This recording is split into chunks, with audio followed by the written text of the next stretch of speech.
The second half of the semester, we'll be talking about website design and development. Before we jump straight into design and development, we really need to talk about what makes a good website. And so we're going to talk about the first lesson today is website evaluation. So we're going to talk about some good websites, some bad websites, and then some downright just ugly websites. And really that website evaluation is relative. What I may think is a great website, you may look at it and say, this website's terrible. So we're going to try to kind of create a baseline of what makes a good website. So in your designing and planning of a website, we needed to have that evaluation. So what do you feel that some websites are good? Why are they good websites? What makes them a good website? And why do you feel that some websites are, we won't say bad, but they're not so good? I walked into a workshop a number of years ago, and they were talking about website design, and they pulled up one of my websites that I created as an example of a bad website. They didn't know it was my website, but I'm sitting there and they're critiquing the website. So we're going to say websites that aren't so good. And do others agree with your opinion? I've also been on groups of award committees where we were judging websites. And a group of 10 people, you could not come to an agreement on which website was the winner, or which one was the best, because all of us had different ideas about what made a good website. So does anyone disagree with you? Does anybody agree with you about that website? And who's the target audience for a particular site? So I use the Disney site as an example. I'm probably not the target audience for a Disney website. A male in their late 30s is probably not the target audience. Now I maybe go to the website for something for my kids, and I can judge that website if I need to find what I'm looking for. But what is the target audience of your website? And how might website quality be judged differently across different audiences? So we go back to the Disney example. Kids may look at that website and think, this is the best website ever. I'm never leaving this website. It has everything that I'd ever want. Now, somebody my age may look at the website and say, get me off this website. It's hurting my eyes. So there's some qualities of websites that all audiences would agree are good. So what are these qualities? And we're going to talk about some of the kind of baseline standards that I think all websites should have when you're designing, developing a website. So the first one, we're going to talk about visual design. Now, content is really important on a website, but visual design also is very important. And if somebody comes to your website or a website, they're going to make up their mind the first few seconds when that website comes up whether they're going to stay on the website or not. They may be there for the content, but if the design's terrible, then they're not going to be there long. So we're going to use this site as an example. It's an older website design, but it kind of speaks to what we're trying to accomplish today. So I think the primary purpose of visual design or graphic design, number one, when we're talking about web design, is create a clear visual hierarchy of content. So you can glance at it, what is important, and what's really not important. When I say hierarchy, I mean the most important things at the top, and then work your priority down as you go. So we see this example, we see a header and global navigations at the top. The picture on the left is a screenshot of the website, and the picture on the right is kind of what we'd call wireframe or mocking up the website. So it has the little grid boxes there that shows you what content's placed where. So we see the content menu, search, lead article, advertisements. So we can see how it's logically broken up. And then that's the kind of the second point of the primary purpose for graphic design is define the functional regions of the page. And that's what they've done here on the right hand side. Is we've taken that left hand design and we've really kind of just done a wireframe for what's the functional regions on the page. And then grouping those elements that are related together. So we see on the right there it has contributor blogs, or they call it Atlantic Voices on the left. We wouldn't have those scattered throughout the site. We want to logically put them in the same section so I can scan that section and see exactly what I'm looking for. And so those page elements that are related, we'll see that we're going to structure them together. And this layout or this design will stay consistent throughout the site. It's not going to change from day to day. It's not going to change from week to week. When I go back to the site, I know where things are.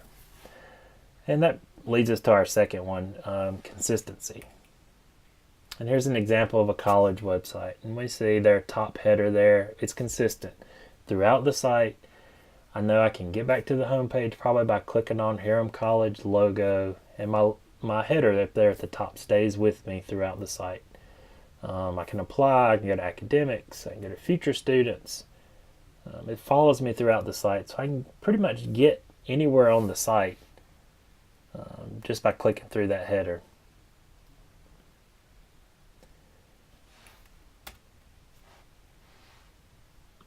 And we talk about contrast.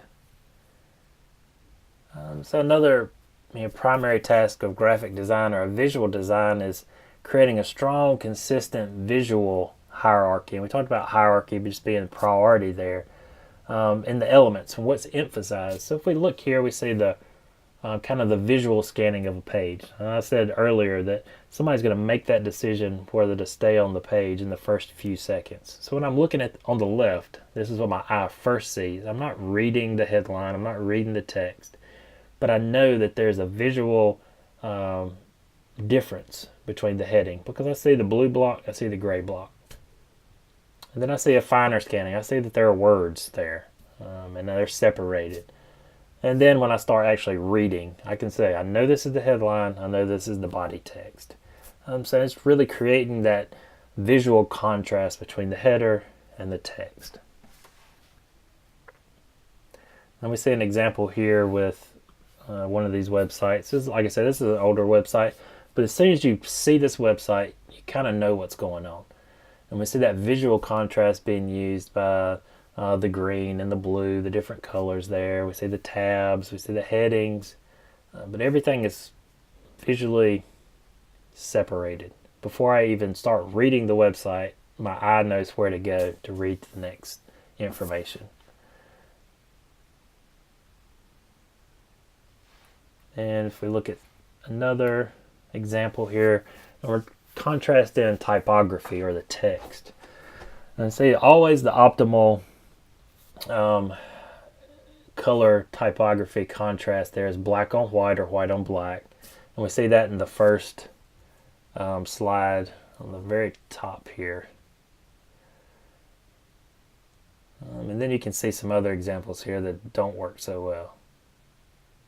Yellow is not going to work well on white background. Blue looks good, it's a dark color, looks good on a white background.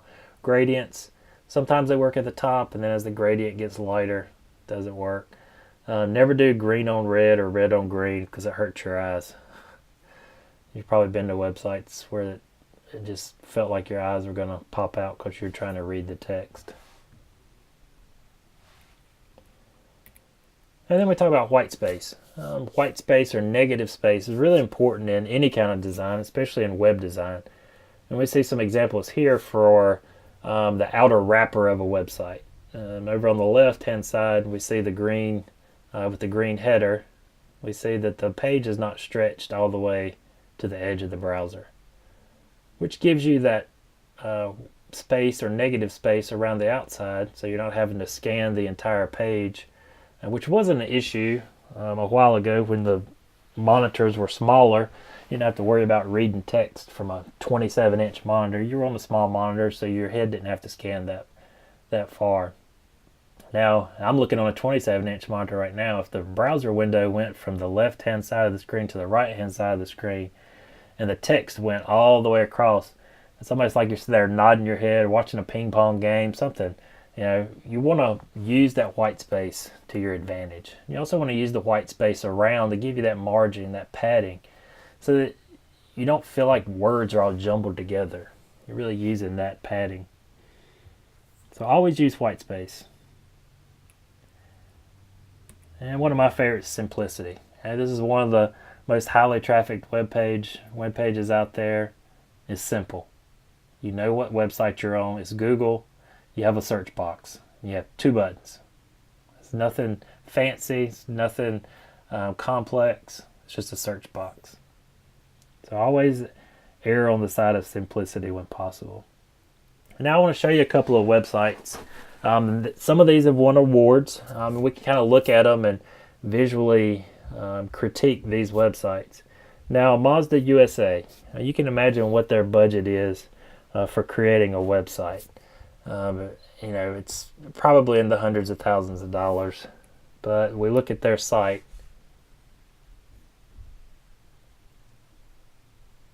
And we see, nice big picture to start with. We see at the bottom right, there's some motion going on telling me to scroll down. I think one of Mazda's awards was for their navigation. So if we look up at the top, we click on vehicles. Very nicely laid out. It gets me to where I want to go. I want to look at a particular vehicle. Here's their models. They're broken up. Sedans and hatchbacks, crossovers, sports cars, future vehicles. I scroll over. Everything else goes out of focus. And the car that I'm looking for comes into focus. Shopping tools. Why Mazda. And owners. So, very great navigation. I scroll down. We look at the page. Everything's broken up.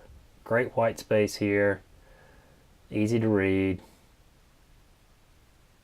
Continue to scroll. Nice large images of different sections of the cars. There again, white space. Great use of white space. Video. Learn more about how their paint is so innovative. I guess they don't just use spray paint from a can. So, great example, great website. Now let's look at MGB Parts website. My dad has a few MGs. He may have looked at this website in the past. Let's just look at it. It speaks for itself.